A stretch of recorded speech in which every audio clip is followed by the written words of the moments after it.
ఆరోగ్యం కలిగించే వాటిని పరిచయం చేస్తూ ఉన్నారు మీరు. మరి అందుకే ఈరోజు మన ఎపిసోడ్లో భాగంగా చాక్లెట్లు అనేది వయసుతో సంబంధం లేకుండా అందరూ ఇష్టంగానే తింటూ ఉంటారు. అవును. అసలు ఎవరిని అడిగినా నీకు ఏది ఇష్టమో అని అంటే పిల్లలైతే ముఖ్యంగా చాక్లెట్ అన్నమాట ఖచ్చితంగా చెప్తారు. అవునండి. కానీ చాక్లెట్స్ తినడం వల్ల నష్టాలు ఉన్నాయని కూడా మాకు తెలుసు.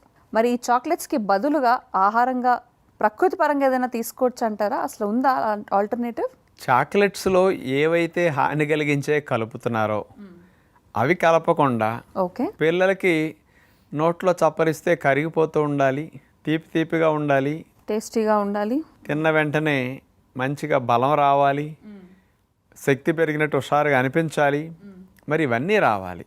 ఆల్టర్నేటివ్ పద్ధతిలో గనక మనం చాక్లెట్స్ని డ్రై ఫ్రూట్స్తో చేయగలిగితే పిల్లలు ఇష్టంగా తింటారు. ఆ చాక్లెట్స్ బదులు ఈ చాక్లెట్స్కి అలవాటు పడితే నష్టం ఉండదు, అన్ని లాభాలే ఉంటాయి. అందుకని న్యాచురల్ పద్ధతిలో అన్నిటికీ ఆల్టర్నేటివ్ ఉంది కాబట్టి